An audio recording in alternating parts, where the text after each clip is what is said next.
Hello everybody, welcome back to Killer Film Reviews. Today I'll be reviewing the movie Ghostbusters Afterlife. It's a film which acts as a soft reboot of the Ghostbusters franchise.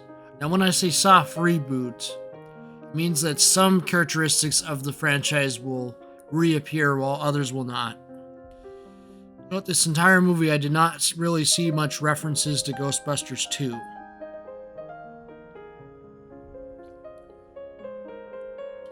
Most of the similarities were with Ghostbusters 1, and there is no reference to Ghostbusters 2016 in case you're wondering.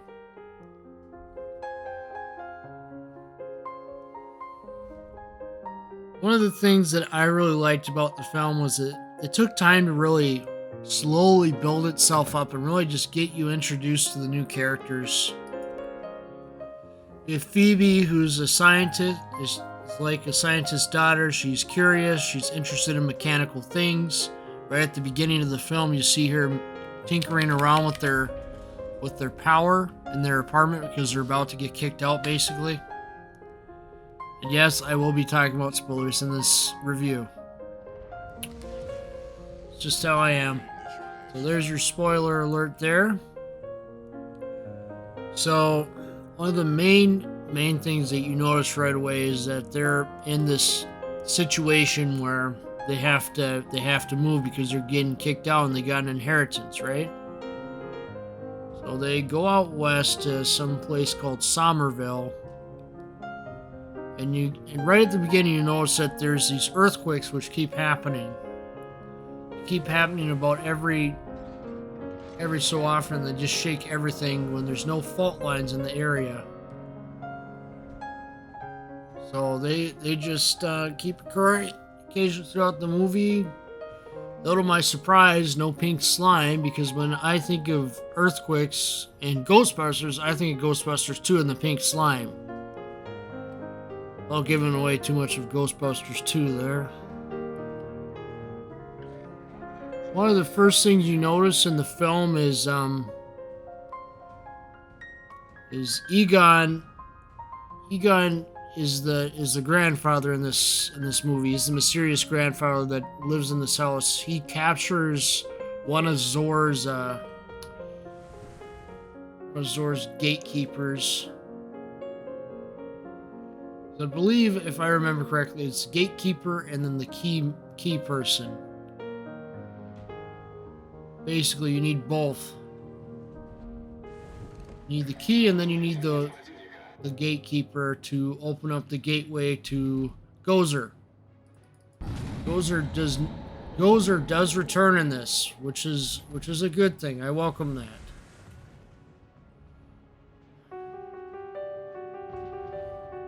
You have this mysterious ghost which is helping out Phoebe throughout the film as well, playing a little chess with her and all that. The main thing Phoebe goes to summer school. The older brother goes to work at this burger joint, which is styled after the 1950s because they're in a town in the middle of nowhere on the west. And they basically dig up the old Ecto-1 out of the shed, and they go right around it, and they go catch a blue ghost which munches on metal, so they call it Muncher.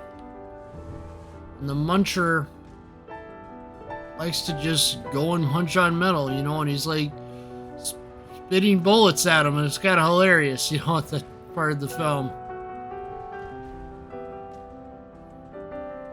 And then they also trap it in like this little RC controlled RV ghost trap, which is kind of funny. I just really got a kick out of that, the little RC controlled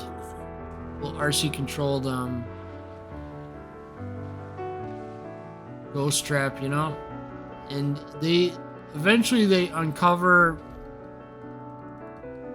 They meet like Paul Rudd and his little character, And they There's a little romance in there sprinkled in. There's nothing. They just really take their time to really get you introduced to these new characters.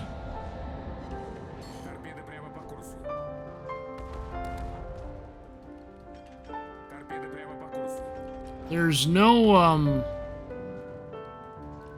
you don't see any of the 2016 Ghostbusters cast show up at all, in case you're wondering.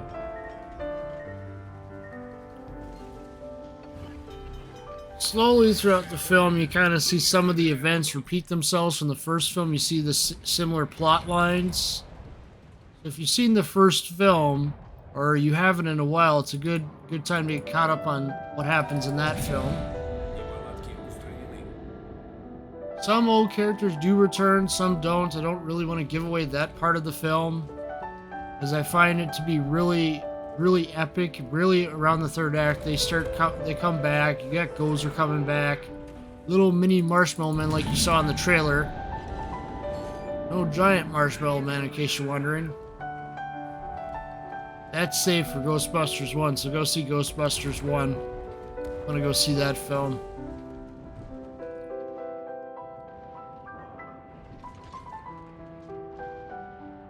There's some post-credit scenes in the movie as well that you should pay attention to. Let me just give my thoughts on what else I thought of the film. Was the pace good? Yes. Was the action at a decent level? Yes. It's not meant to have a ton of action like Avengers Endgame, for instance. It's meant to be more low-key.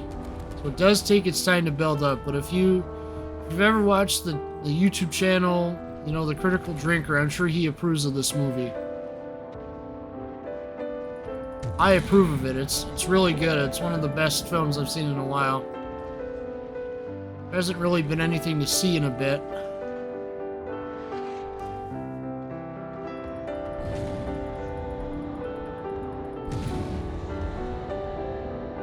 Overall, good movie. Definitely worth seeing. The family. Not gonna find anything bad in it. Of course, ghosts, paranormal. They have a little ghost detector in it, but you know, it's not trying to sit there and paint any agendas on anybody. It's just trying to be a decent film, which I like. Wish more movies would be like that. Just focus on the plot in the film and don't sit there and go into other nonsense unless it's really relevant to the plot, you know? Let me think. A good example of what I'm thinking of is like, yeah, Ghostbusters 2016. They just they took Chris Hemsworth, they made him a teller, like the door person to answer the phones and stuff, like the receptionist, and the female characters kind of led, and it kind of just went all over the place. You know, they didn't really stay true to the original Ghostbusters. I have nothing against the actresses in that film. I think they all have decent talent. I just feel like their plot material could have been better for that Ghostbusters. The plot material could have been a lot better for that film. Let's be honest. There's some parts that are just plain cringe.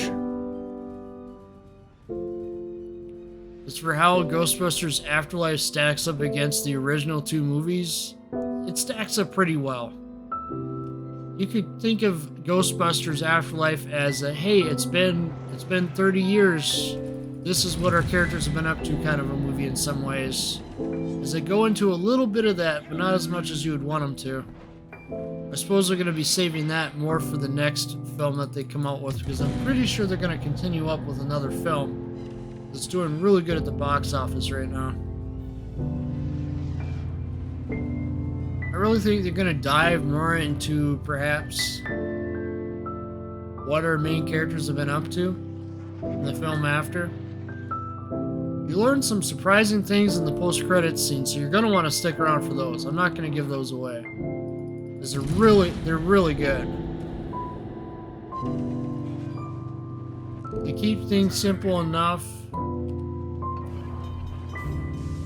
You'll like him. Let me think. There's a certain cast member that was one of the gatekeepers. Famous guy. He doesn't return in this film. One of the gatekeepers. You know, one of the original Devil Dog guys. One of the people that turns the Devil Dog. He doesn't return. Who knows if they'll change that in the next film, though. So keep an eye out for the next film after this. The general feel of the movie is mystery vibes all the way. A little bit of happiness here and there. Mystery vibes, though, most of the time.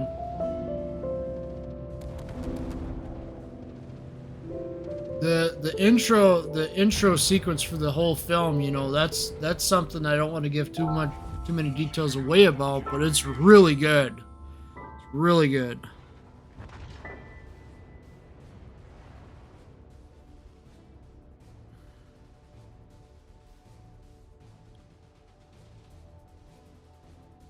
There is a part where you do have the founder, the original founder, they make the connection. The same person that built the town that they're in also built the hotel. That's the connection. The founder actually shows up for a little bit, but then Gozer's like, yeet! And gets him out of there. Because he's like, I've been waiting so long for you! You want to do something? And then she's like, yeah! Slice. She just really just does not want to deal with him. She or he. Gozer doesn't really have a gender. More of an in-between.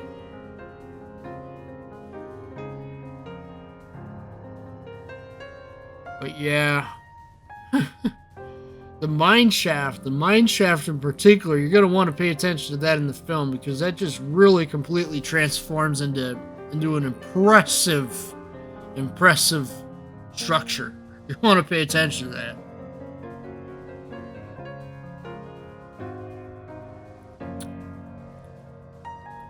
I felt that the film had the right pace. Its pacing was down really good. And it really didn't have anything that would make somebody go, that's bad. It's really a lot of good. And Paul Rudd really just pulls it off well. And you'll see the little ghost giving a helping hand throughout the movie. And eventually that ghost is going to appear and you're going to realize who it is. Without giving too much away there. I really like the character of Phoebe a lot. I think that it's important, you know, to show women interested in the sciences. That's really good to see. I think all young people should take time to get interested in the sciences, get interested in their creative outlets, and be able to express themselves.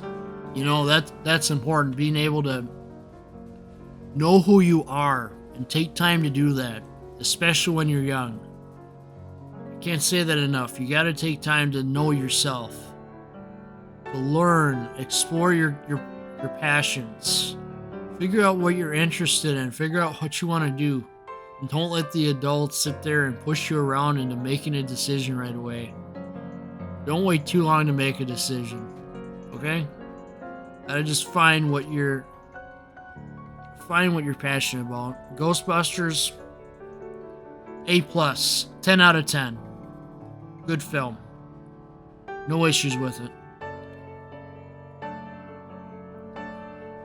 It's not like Ghostbusters 2016 where they just kind of had bad dialogue, you know? I feel like that film just had bad dialogue and it just really just turned everything on its head. You know a film is bad when they don't make a sequel to it. I guess that's how I'm going to put it, you know? And yes, Gozer does show up how Gozer originally appeared. There's no silly nonsense going on there, in case you're wondering. There's a lot of emphasis on relationships in this film, in particular between Phoebe's mother and Paul Rudd's character. So that's something you're going to want to pay attention to as well. As for soundtrack wise, the composers did a good job on it, I feel. Really just getting those themes down well. Phoebe's older brother doesn't really have a lot of action in the film. Just flirts with this girl or whatever. That's the daughter of the cop. Daughter of the sheriff, I guess. They confiscate their equipment at one point in the film. I'm not really wanting to give away too much about that.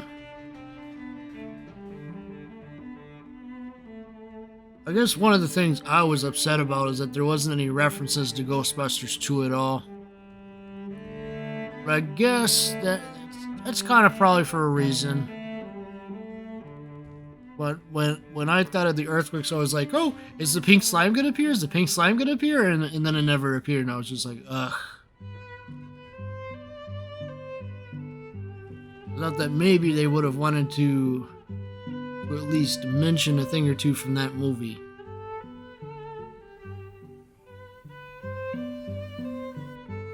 Man, even I'm having trouble remembering Ghostbusters 2 because it's been so long.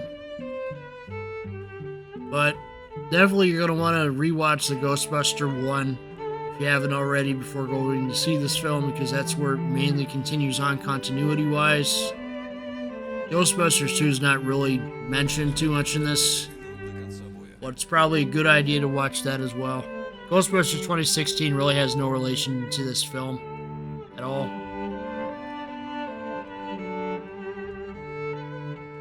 Obviously, the character, the actor that played Egon passed away a long time ago. Harold Rittman, I want to say was his name. Passed away a long time ago. Not going to see him showing up in the film, so the film is kind of honoring his legacy in some ways. Keep that in mind.